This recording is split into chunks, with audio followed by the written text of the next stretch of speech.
Jadi sebetulnya aku tidak pernah merasa belong to a certain group gitu. Karena memang topi yang digunakan dan ekosistem yang aku dipercaya untuk masuk gitu beda-beda terus. Makanya aku ngelihat kayaknya nggak pernah ada label yang hitam putih gitu.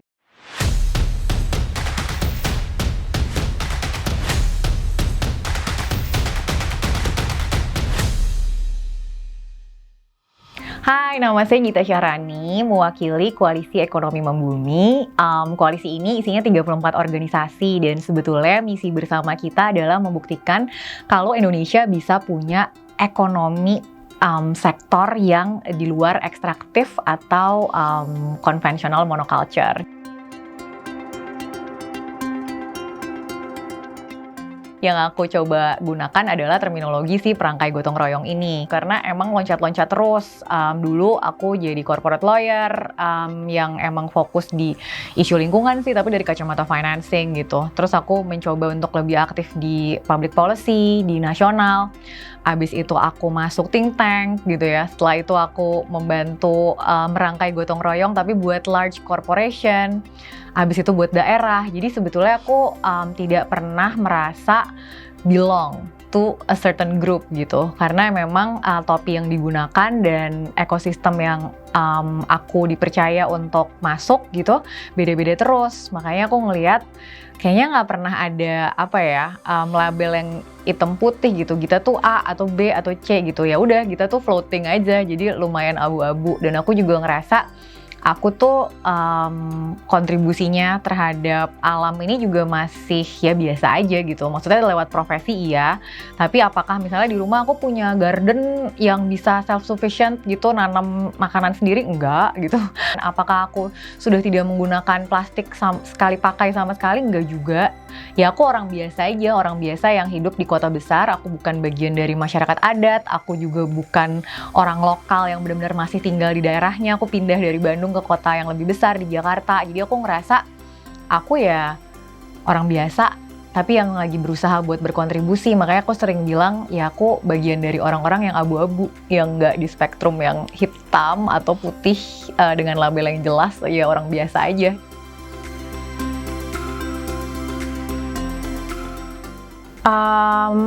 Mungkin karena perjalanannya aku itu dari awal karir gitu kan, terlibat dengan banyak aktor yang memang profit making gitu. Kliennya kita di law firm ya dulu dari awal aku hampir semua bank sebetulnya yang memberikan struktur financing untuk korporasi.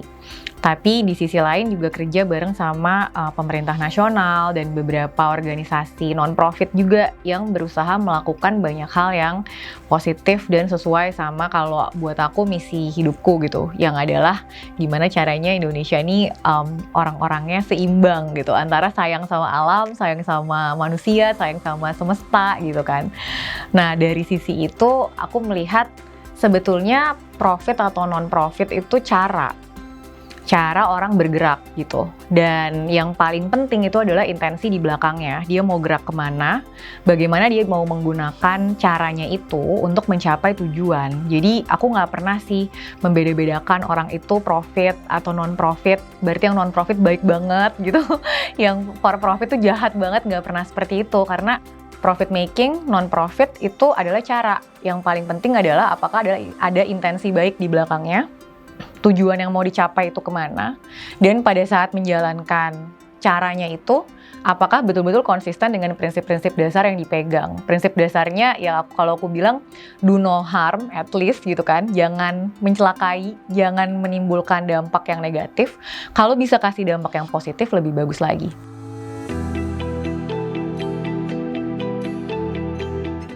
Aku ngerasanya banyak isu sosial dan isu lingkungan di Indonesia ini yang masih terkesan eksklusif gitu. Jadi kayaknya orang yang berhak untuk ngomongin isu-isu ini adalah orang-orang yang punya expertise di sana atau memang sudah sangat aktif di dalam gerakan atau inisiatif atau setidaknya bisa membuktikan gitu kontribusi yang mentereng. Kenapa aku bisa bilang kayak gini? Karena mungkin isu-isu sosial dan lingkungan ini tidak menjadi konsumsi informasi yang mainstream. Nah, Kalau buat aku sendiri, sebetulnya perjuangannya sekarang bareng-bareng gimana caranya kita kasih ruang yang lebih aman dan lebih nyaman untuk orang-orang biasa.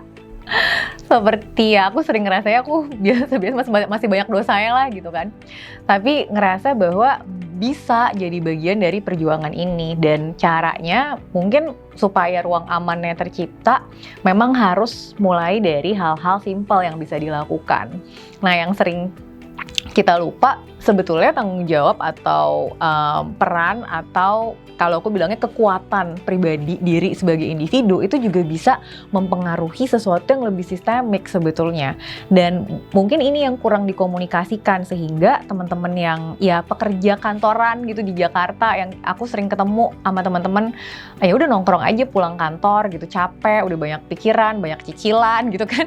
Ini mau gimana gitu ikutan dalam perjuangan ini gitu. Kalau ada rumusan yang simple dari hal yang paling kecil yang bisa mereka lakukan gitu, dan kita secara nyata mengapresiasi itu sebagai pengakuan bahwa teman-teman ini juga jadi bagian dari perjuangan besar, kayaknya itu space-nya bisa lebih banyak buat melibatkan teman-teman yang saat ini belum berani buat bergerak. Aku kasih contoh yang paling simpel gitu. Kalau aku bilang ada 3 cara individu tuh bisa terlibat dalam gerakan apapun yang mau didorong gitu kan. Yang pertama, kemana dia mau menggunakan energinya dia, artinya pilihan profesi dia gitu misalnya, atau pilihan cara dia menggunakan keahlian. Let's say ada satu teman gitu yang kerja di perusahaan tambang, terus dia bilang ya udahlah karena gue udah kerja di perusahaan tambang nggak ada harapan lah gue masuk ke perjuangan ini gitu kan. Padahal sebagai pekerja di perusahaan tambang, ada banyak hal yang bisa dilakukan di dalam perusahaannya sendiri. Misalnya, gimana caranya ngajak nih teman-teman sesama pekerja juga di dalam perusahaan untuk melihat ini perusahaannya udah pakai standar yang seperti apa. Apakah ada concern-concern yang sebetulnya bisa diatasi dari sisi dampak sosial dan dampak lingkungan yang bisa dibenerin dari dalam gitu.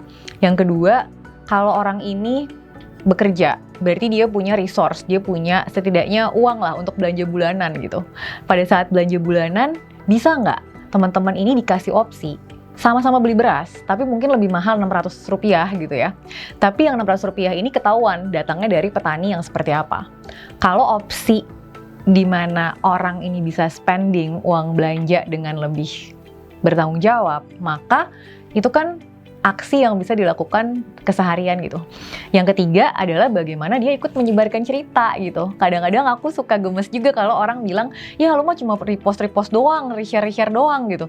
Kesannya itu sesuatu yang kecil, padahal itu sesuatu yang besar gitu. Nggak apa-apa gitu, orang baru bisa ikutan menyebarkan cerita, paling nggak jadi pengen tahu lebih dalam tentang satu isu, dan dia cuma bisa terlibat di social media for now, nggak apa-apa banget, dan itu harus diapresiasi, bukan diledek gitu. Setidaknya 3 cara ini adalah mungkin harapannya kalau kita bersama-sama nih teman-teman yang udah tergabung di gerakan bisa lebih mengapresiasi lagi teman-teman yang baru yang ada di luar dari circle yang mulai mau terlibat, tapi dari cara-cara yang simpel tapi benar-benar dirangkul gitu. Mudah-mudahan itu caranya bikin hal-hal yang kita semua peduliin ini bisa lebih gaungnya lebih keras dan caranya lebih inklusif.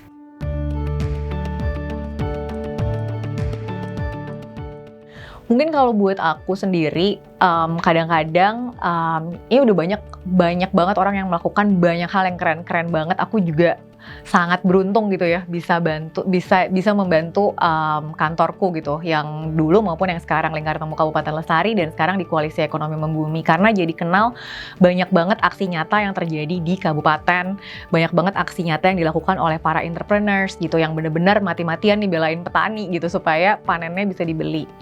Nah, hal-hal seperti ini itu kan datang dari angle yang nggak melulu tentang scientific atau teknis atau kuantifikasi gitu, tapi yang banyak itu adalah cerita. Dan biasanya yang paling kita ingat, ini ada risetnya juga gitu, kita tuh mengambil keputusan itu berdasarkan hati sebenarnya, berdasarkan emosi, baru nanti otak kita menjustifikasikan gitu kenapa kita mau mengambil keputusan itu, kenapa emosi kita mengarahkan kita ke arah sana.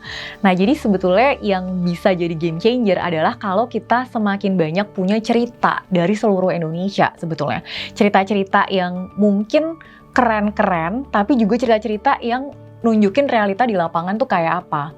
Dan kita harapannya nggak berhenti berpikir bahwa Indonesia itu adalah kota besar di mana kita tinggal.